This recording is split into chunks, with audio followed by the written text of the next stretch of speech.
Shalom Israel. First and foremost, I really give all praises, all honor, and all glory to Yahweh Ba'Shem Yahushua Ba'Shem Kadash. They're born to the apostles, Nell's great millstone, for teaching us this true peace and blessings to the whole of Israel.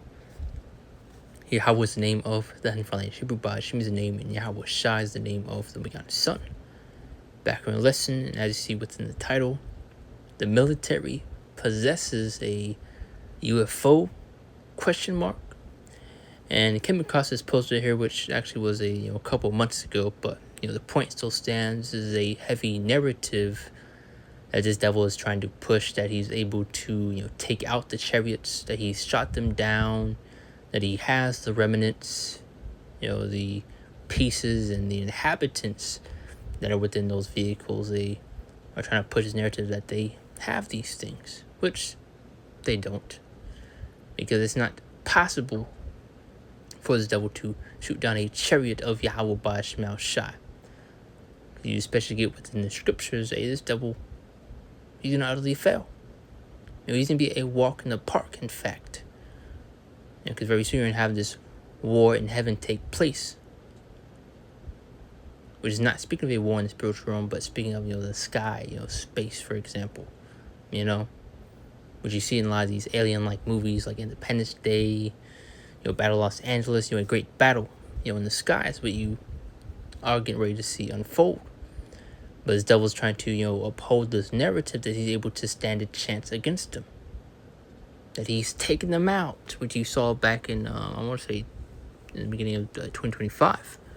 Done with the so-called drone situation, and there was one news outlet pushed that they, shot down one of them and they recovered it, or whatever the case was, But one system has been, being heavily pushed in general is that they have, these chariots within these military bases. They have these so-called aliens, which is a bunch of, bugged out nonsense, which is what this devil is, known to do. Is, push and promote confusion, especially when it regards to things, of the truth. When it's dealing with the chariots, they, as you see this information now, bringing out this, these files that they're releasing. They're not going to release these things, with 100% truth. And we're speaking of Esau, even here, the devil, the Bible speaks of, he's going to mix misinformation, confusion, and mix of it. Which I made a lesson a few weeks back, and other brothers have also made lessons go into, where they're pushing that there's 4 new alien species that fly these vehicles, and all this nonsense once again. But it's like if I'm veering off topic. I want to read this quick little caption. It says, Congressman confirms the U.S. military is in possession of a massive unidentified craft that is too big to move. So as I was saying, this devil is trying to form this image, uphold this narrative that he has and is in possession of these chariots, these so-called UFOs, these chariots once again. But plays a quick little video, get a couple scriptures, and be too big of a lesson, and start right now. You have a clearance, and you have the ability to go into a SCIF, or the capacity to go and sit in classified settings and get briefed on what the federal government has as far as UFO evidence. You made a claim this weekend that I thought was remarkable, a craft too big to move. Can you unpack that for us? I was told that in a SCIF, and also outside of one, that there is a craft at a location in a foreign country that is too big to move. They built a building around it. It's in a foreign country, and it is a U.S. installation.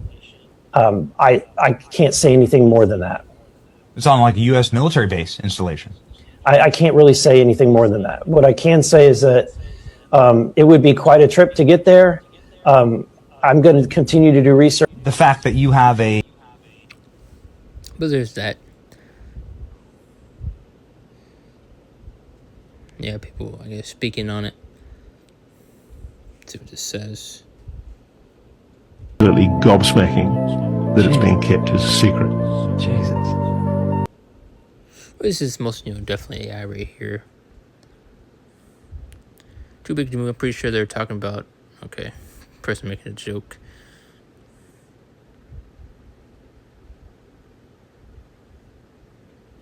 And there's also a person says, the only way I will believe anything alien is a UFO lands directly in front of me and an alien walks out to me. I do not believe stories.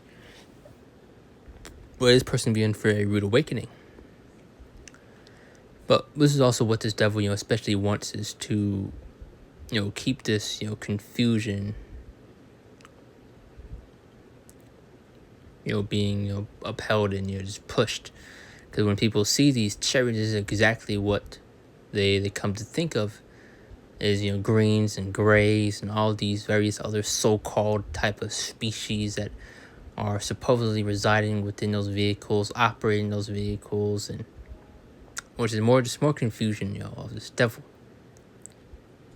When in reality, angels are the ones that reside within those vehicles, operating those so-called UFOs, these chariots. And the dark-skinned men, matter of fact, you have some of the elites of Esau Edom have came out and spoke on it.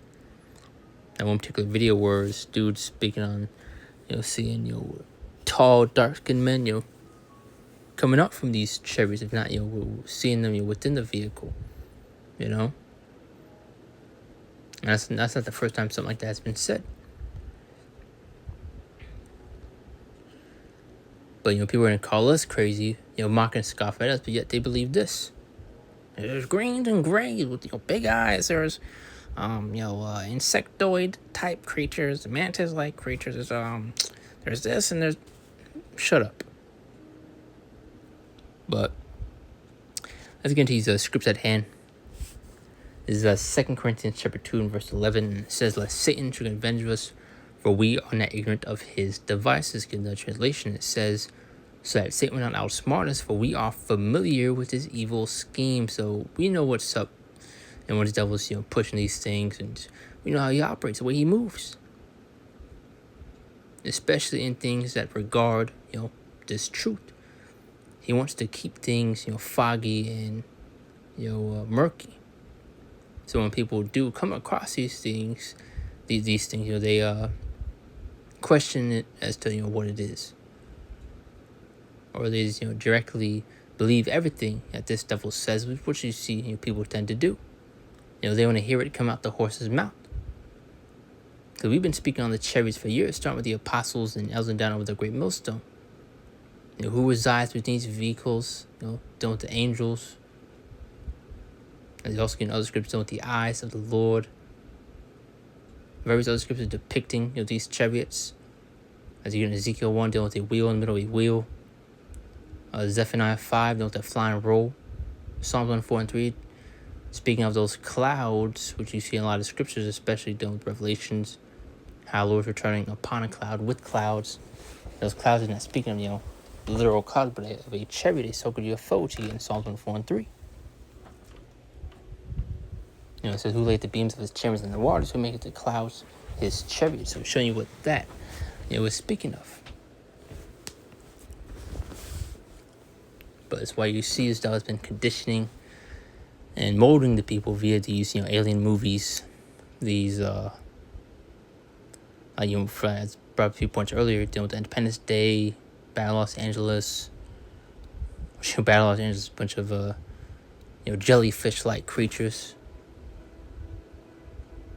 And you get the gist, So when people do come across these videos, or even in real life, they'll come across a sighting of a chariot. That's automatically what they think. It's a green, it's a gray. Or people that can't accept reality because they don't want to believe what they are seeing, especially with the things that they're being told of what they are seeing. The greens and grays, because that's not what resides within those vehicles, But very soon come these last days, there's going to be no more excuses, to run to as to what these chariots, these so-called UFOs are and what they are here and are coming to do. You also get with another script, Matthew 24, dealing with, then playing a role in the salvation of the nation of Israel, 12 tribes, specifically starting with the elect. But they're also going to play a role in the destruction of this place. Really, this devil is terrified. That's why he's trying to keep these things under wraps as much as possible. But now his hand is being forced. But you see, this devil is not, going down without a fight. That's why you see him mixing a bunch of confusion and misinformation to the mix of things that he's, coming out with. That's why we say, take everything the devil says with a grain of salt. And why it's important to have this wisdom and knowledge and understanding, which you can Isaiah 33 and 6. Because, we know what the scriptures say. And if these things that they're coming out with don't align with what the scriptures say, then obviously something doesn't add up. But let's read Isaiah 32 and 11 one more time. And Lord's will, I'm trying to point to my better... it's like it. Lord's will, I'm trying to point to get the best of my ability. It was kind of, super early in the morning, so it's lucky for them. But it's so that Satan will not outsmart us, for we are familiar with his evil schemes. We're keen to what this devil is doing, especially when it comes to the narrative. This is Ecclesiastes 12 and 10. It says, never trust thine enemy, for like his iron rusted, so is his wickedness. So he's not to be trusted in any case. And as I was making that point, then with that narrative, this is when he's heavily been pushing that he's able to stand a chance. Matter of fact, win against the chariots, the so-called UFOs, which he's been heavily pushing within his movies. Somehow he comes out on top against this, crazy, far-out technology, and yet he always wins. But, nah. And this is not your movie. This is Yahweh Bashmiel Shah's movie, and it is written that you will lose. Read some time one more time. Never trust thine enemy. For like his iron rusted, so is his wickedness. And as I, brought up the point earlier, take everything this devil says with a grain of salt. Pick the meat, from the bone. This is Psalm 55 and 21. Because you have a lot of people that will hear everything the devil says and take it as fact.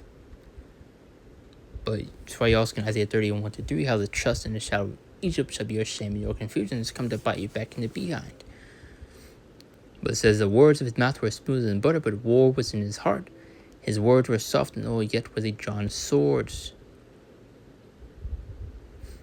So he's a, he has a silver tongue per se, And this is the NLT, says his words are as smooth as butter, but in his heart is war. His words are as soothing as lotion, but underneath are daggers. He has, more wicked and, deeper intentions than what meets the eye. This is Ecclesiastes 10 and 8, Slakia. And it says, because of unrighteous dealings, injuries, and riches got by deceit. So just further pushing that point that he is a deceiver, he is a liar. And one more time from on top, because of unrighteous dealings, injuries, and riches got by deceit. Which is how you guys came to lies, through deceit, through, the great rob and murder, the bloodshed of our people. And this is why the devil has to pay for his crimes and atrocities he has committed, which you also get in Ezekiel 35 and 5. It goes into that perpetual hatred that he has held against us, still has to this day. Also going to that point of how he has, shed the blood of his children by the force of the sword. You'll see Numbers 35 and 33 dealing with how his blood is required, so he's going to pay. But that last point says that the kingdom is translated from one people to another. Who's the kingdom going to be translated unto? The Israelites, beginning with the elect. This is Revelation 12 and 9. It says, and the great dragon was cast out. So just further expound on that point. And it's that old serpent called the devil. So that old serpent, go back to the book of Genesis, which was not a literal serpent, but speaking of a man. Also that serpent goes into, let's actually look it up. I put translate on accident. Because various words go into serpent. Yep, this is verse 2. Not verse 2, but 2. It says derogatory, says a sly or a treacherous person, especially one who exploits a position of trust in order to betray. As you have Eve, it was beguiled. When that serpent was dealing with the man. And the great dragon was cast out, that old serpent. So what's really speaking of, Esau, Edom, which is, so-called in the day, says called the devil and Satan, which deceiveth the whole world. Job 9:24, the world comes to the hand of the wicked. Who is the wicked? Malachi 1:4, dealing with Esau, Edom. He was cast out into the earth, and his angels were cast out with him. Is where people, tend to trip up, because people believe that there is a war going on in the spiritual realm, which is what they butcher in Revelation 12:7-8. But that war in heaven, speaking of a war, once in the sky, space, as well, this being, this devil, Esau, Edom's kingdom, his heaven, his rulership. Because there's no such thing as so-called, fallen angels, which is what you see heavily being pushed, is where you have people also going to these giants, which they don't know what that is either.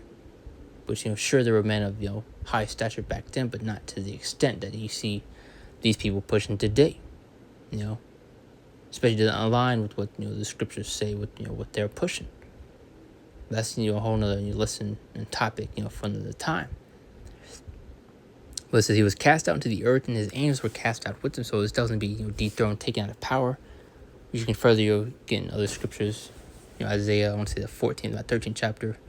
Satan fell as lightning from heaven. So it's going to the devil being taken out of power, being dethroned. Isaiah 47:1. Come sit in the dust, O daughter of Babylon. With 2 Thessalonians 2:3. And so let no man deceive you by any means, for that day shall not come except there come a falling away first, and that man of sin be revealed, the son of perdition.